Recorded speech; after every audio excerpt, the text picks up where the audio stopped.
E aí, pessoal, tudo bem? Gravar aqui rapidamente para falar sobre 1964, né? Alguns alunos pediram para eu comentar.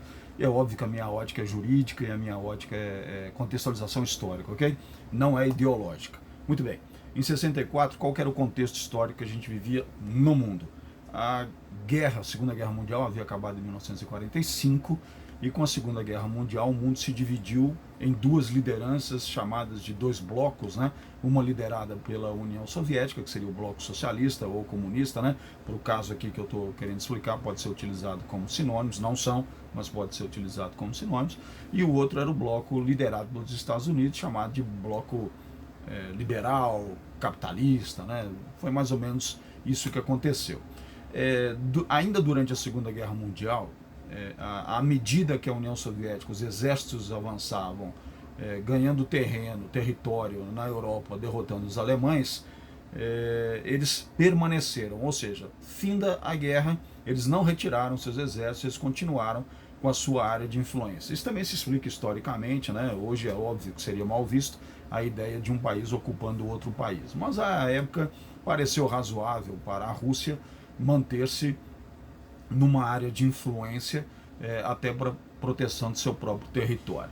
Bom, fato é que ela implantou a sua ideologia aonde ela estava e influenciou outros países a adotarem a sua ideologia de regime, né? Regime de governo. Bom, isso fez então com que a União Soviética atraísse para si alguns jovens países, né?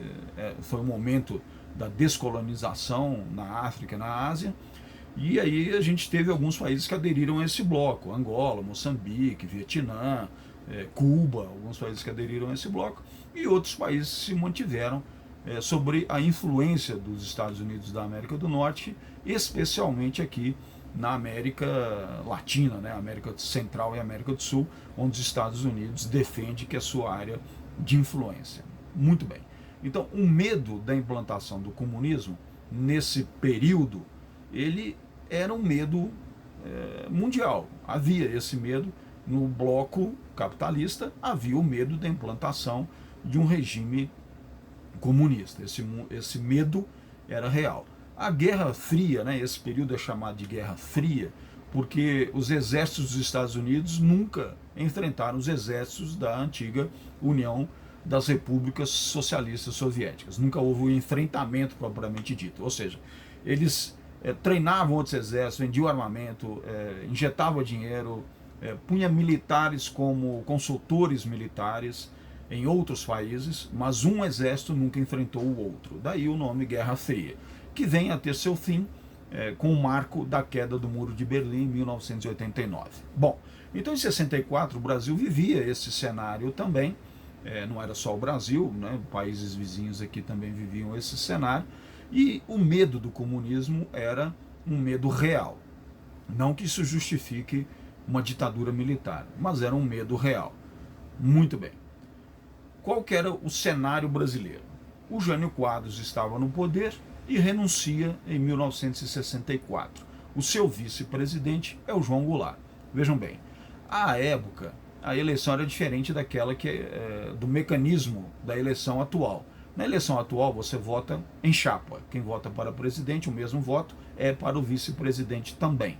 À época não, você votava para presidente, era uma eleição, e outro voto você era na eleição do vice-presidente. Então, isso significa dizer que não necessariamente havia um alinhamento entre presidente e vice-presidente. Fato é que o João Goulart era um cara excêntrico, era livre intelectualmente, não tinha assim grandes conchavos políticos, era uma pessoa conservadora que agradava as elites brasileiras, proibiu o biquíni, os jogos de azar e o cassino, revistas masculinas em banca, mas ao mesmo tempo ele também foi lá e condecorou Che Guevara. Então também era uma pessoa assim diferente mesmo, né? Excêntrico mesmo, realmente excêntrico. Muito bem, ele renuncia, e ao renunciar quem assumiria pela Constituição brasileira da época seria o vice-presidente, é para isso que ele está lá, que é o João Goulart.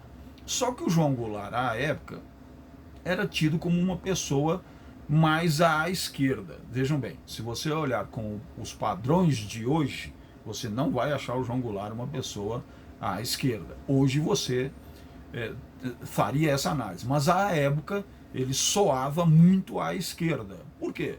Defendia reforma agrária. Ele, na época do Getúlio Vargas, quando foi ministro do Trabalho, defendeu e executou o aumento do salário mínimo em 100%. Então ele ficou marcado como uma pessoa que olhava muito para ideologias facilmente confundidas com ideologias de esquerda. E por azar ele estava na China, que era um país comunista, que é um país comunista. Mas à época ele estava na China por uma missão com cunho comercial e diplomático. Mas ok, vai explicar isso. Muito bem. E aí houve camadas da sociedade brasileira, incluindo os militares, que desde o suicídio de Getúlio Vargas já estavam preocupados com o aumento da ideologia de esquerda no país, que entenderam que era o momento de fazer uma intervenção militar. Vejam bem, o João Goulart, em algum momento, ele desafiou os militares com seus discursos, seus posicionamentos, mas ele não estava errado. Ele era o vice-presidente, ele tinha o direito de assumir o poder, né, se a Constituição fosse cumprida. Mas os militares entenderam que ele estava incitando a desordem e indo contra um conceito de hierarquia. E aí entenderam, uma ala dos militares entendeu, então, que era o momento de fazer uma intervenção militar. Vejam bem, quando você estuda história, que você olha a história vindo, né, do seu período até onde ela está hoje, e não com o olhar de hoje para trás, você vai conseguir perceber que na história do Brasil, naquela época, em vários momentos, houve intervenção dos militares. Uma delas, por exemplo, foi a proclamação da República, né? Depois a gente teve outros momentos, isso desde a Guerra do Paraguai, quando o Exército Brasileiro assume um protagonismo que até então ele não tinha em termos políticos. Mas olha, intervenção, eu não estou defendendo a intervenção, estou explicando a intervenção. A intervenção, ela tem que atender dois requisitos jurídicos. Um é a legalidade, então ela tem que ter um motivo para existir, plausível em termos legais, senão é golpe de Estado, não é intervenção militar. E o outro é a temporalidade, ou seja, ela tem um tempo. Restabelecida a ordem, devolve o poder aos civis. Isso também não aconteceu. Aí ela vira ditadura. Então, olha só, quem defenda 1964 defende que houve participação popular, portanto não foi golpe, foi revolução. Pode até ser, não vou entrar nessa discussão porque ela é improdutiva. Mas fato é que quem apoiou naquele primeiro momento não apoiou os 20 anos de poder. O que ele estava apoiando era não ter um possível comunista no poder. Era isso que estava sendo apoiado. Por quê? À época, a ideologia comunista ou socialista, ela vinha com três principais frentes, né? Contra a propriedade, contra a família e contra a religião. E é óbvio que isso assustava a sociedade brasileira, né? Especialmente a classe média, e daí até o porquê que a esquerda tem uma raiva danada da classe média, né? Porque a classe média, na verdade, ela tem poucas posses, mas ela, assim, são fruto de um esforço dessa própria classe, né? Ela tem esse conceito de família mais formalista, que é lógico que ao longo do tempo isso já mudou também. O conceito de família de 64 é um conceito muito distante daquele conceito que nós temos hoje, né? E o Brasil era um país fervorosamente católico. Hoje a maioria ainda é católica, mas à época, imagina em 64, né? Mas muitas mudanças aconteceram. Hoje é óbvio que a cabeça das pessoas de 2021 não é a mesma da cabeça de 1964. Então, mesmo que o povo tivesse apoiado naquele primeiro momento, ele não estava apoiando uma ditadura de 20 anos. Ele estava apoiando a intervenção para que João Goulart, pretenso comunista, não assumisse o poder. Era só isso, ok? Muito bem. Então, não foi respeitada a legalidade, golpe de Estado. Não foi respeitada a temporalidade, regime ditatorial. Foi isso que a gente teve no Brasil. E não adianta dizer que não teve, gente. É lógico que teve, né? Eu vou até explicar aqui, eu tenho um pequeno roteiro, vou explicar para vocês. Olhem só. Então essa luta do socialismo ou comunismo e capitalismo, ela existiu. Quando se instaurou a ditadura no Brasil, aqueles que eram os vilões à época, né, os comunistas, passaram a ser os mocinhos. Por quê? Porque agora eram eles que lutavam a favor da liberdade.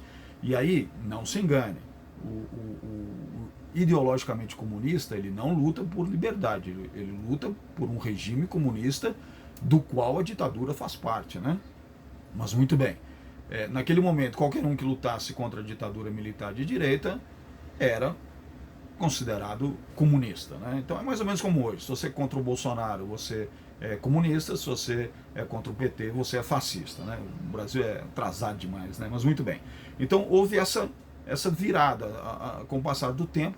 Quem lutava por liberdade era de esquerda e aí todo mundo se sentia de esquerda, mas dentro dessa esquerda realmente havia uma esquerda mais radical, né? Mas bom, Castelo Branco então assumiu, mas ele assumiu querendo devolver o poder para os civis. E isso não aconteceu. A ala dura do exército não permitiu. Depois do Castelo Branco, assume o Costa e Silva e o Médici. Vem logo a seguir, que o Costa e Silva passa mal, era para o Pedro Aleixo ter assumido, né, mineiro aqui, que era civil, era o vice-presidente, não pôde assumir. Aí assume o Médici. O Médici é que é tido como o período mais tenebroso dessa ditadura, né? O AI-5 até um pouquinho antes dele, mas é com ele que o AI-5 ganha força, né? Depois vem o Geisel, que aí já começa uma abertura serena e lenta, e depois o Figueiredo, que vem concretizar esse ato de abertura. São 5 presidentes, mas são 20 anos, né? Nesse meio tempo, o Brasil, por exemplo, disputou a Copa de 66, a Copa de 70, 74, 78, 82, né? Porque aí o Brasil só tem a abertura em 85, então são 5 Copas do Mundo, só para você ter ideia do tempo que nós estamos falando, né?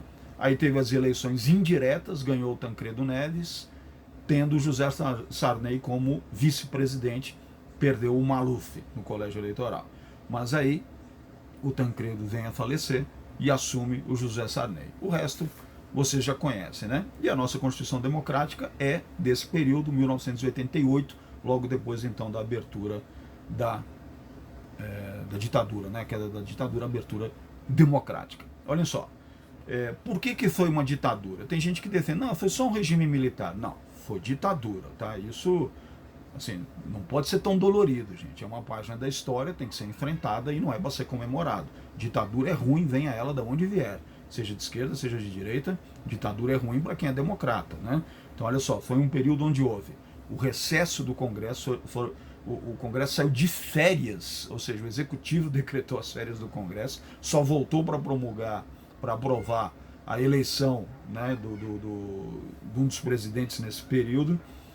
Houve partidos colocados na ilegalidade, houve cassação de mandatos, entre eles 3 presidentes, né, o Juscelino Kubitschek é um deles. Houve prisões políticas, gente. Isso não existe, né, num país democrático, né? Houve tortura, que é o maior dos absurdos, né? Isso é crime contra a humanidade, não é crime contra você, nem contra o cidadão brasileiro, é contra a humanidade, né? Houve manipulação de documentos, isso é típico de ditadura, seja ela qual for, né? E censura moral e política, só ditadura faz isso. Investigações sem autorização judicial, escutas e etc, né? E uma figura jurídica que não existia, né? Que é o decreto-lei, ou seja, como o Congresso estava fechado, o Executivo legislava. Só que o ato do Executivo é decreto, não é lei. Lei é ato do Legislativo. Então eles criaram a figura do decreto-lei. Quem estuda Código Penal está lá, decreto-lei número não sei quantos, o Código Penal brasileiro, né? Bom, aí tem algumas curiosidades aqui que eu gosto de comentar. Primeiro, para dar uma cara de democracia, inclusive para os Estados Unidos, né? Os presidentes se alteraram no poder, né? Não ficou um militar 20 anos, igual, por exemplo, sei lá, Hugo Chávez ficou não sei quanto tempo, igual o da Rússia agora está lá não sei quanto tempo, da Síria, né? O que eles fizeram? Eles se alteraram no poder, davam uma ideia de democracia e fingiam uma eleição via colégio eleitoral. Depois, se apresentavam em roupas civis. Vocês podem ver que as fotos deles de presidente estão em roupas civis e não em roupas militares. Isso era para dar uma cara de democracia mesmo, né? E aí, 2 curiosidades que eu gosto, né? No dia do golpe militar ou da intervenção militar, para mim foi golpe, ok?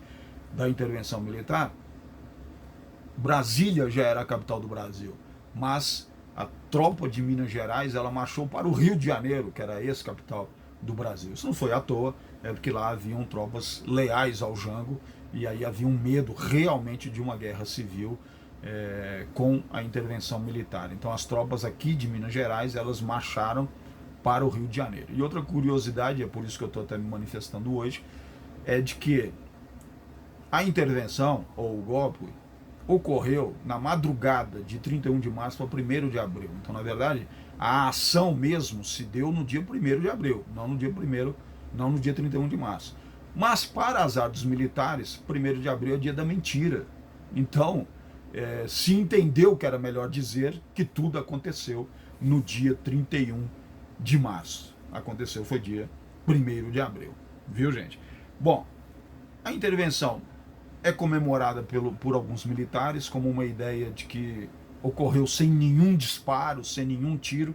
Lógico, a população não vai enfrentar o exército, né? Então teria que ser um exército a enfrentar outro exército. Mas ainda bem que foi sem tiro, né? O principal argumento, então, de quem defende que aquilo foi necessário para o país era o argumento do medo vermelho. Mas deixa eu explicar. Vários países do mundo atravessaram essa mesma onda que o Brasil teoricamente estaria vivendo sem precisar de ditadura. E é fácil citar, gente. Você vai ter a França, você vai ter a Inglaterra, e ninguém tem dúvida que esses países são democratas, né? O Canadá, a Austrália e outros tantos países. Ou seja, países com maturidade intelectual de seu povo. Portanto, o povo não é facilmente manobrável, né? Isso é que é importante, né? E atualmente, qual que é o principal argumento de que tem esse saudosismo lá do período ditatorial? A segurança pública. Olha, volto a dizer, segurança pública não é incompatível com democracia. Nós não temos um problema de regime. Então tem que ser ditadura para que a gente tenha segurança pública novamente. Não, a gente tem que ter a vergonha na cara, porque a democracia não é incompatível com segurança pública, né? A gente precisa ter políticas de segurança pública séria, temos que ser um país menos corrupto e um país que dê educação para o seu povo. As manifestações atuais. Olha, eu acho que cada pessoa pode ter sua opinião livremente. Eu só tomaria alguns cuidados. Por exemplo, professores, tem que tomar cuidado para não deixar a sua ideologia se impor à frente dos fatos. Porque o professor influencia o aprendizado, ele desperta o interesse de alguém que vai buscar por ele mesmo. Segundo, o homem público. Também acho que tem que tomar um cuidado, porque é um período cinza, né? Mesmo que alguém queira ver coisas que podem ser elogiáveis, assim como você pode ter coisas elogiáveis nas ideias de esquerda, nas ideias de direita, você tem que tomar um cuidado, porque foi um período de tortura e de morte, né? De censura, de liberdades. Então não dá para comemorar isso, né? Não dá para comemorar a ditadura. Você pode comemorar, sei lá, eu vou dar um exemplo aqui, o milagre brasileiro, a diminuição dos homicídios, sei lá, você pode comemorar essas coisas. Agora, a ditadura em si não pode ser comemorada. A ditadura não é para comemorar, gente. A ditadura é para a gente lamentar, né? Ter pesar da ditadura, né? Pessoas comuns, cada um defende o que quiser, gente. É livre para defender o que quiser, isso é livre manifestação do pensamento. Agora, presidente da República. Ô, gente, você não pode esquecer que você é o líder máximo de uma nação. Então você não pode tomar posturas que ofendam grupos que ainda estão aí. Olha só, eu costumo dizer para os meus alunos, quando você fala de Gengis Khan, que matou milhares de pessoas, não dói para ninguém, porque já passaram séculos, já tem distância muito grande entre as gerações que sofreram e as gerações atuais. Quando você fala do Hitler, por exemplo, ou do Stalin, ainda está muito perto, você tem gerações que viveram isso. Agora, quando você fala da ditadura do Brasil, ainda está na carne das pessoas, é muito recente, pessoas estão vivas que sofreram esse período. Então não tem sentido você comemorar um período onde se torturou, onde se matou e etc. Era essa a minha manifestação. Pessoal, um abraço para todo mundo aí. Liberdade, democracia, república, rock and roll e literatura. Até a próxima.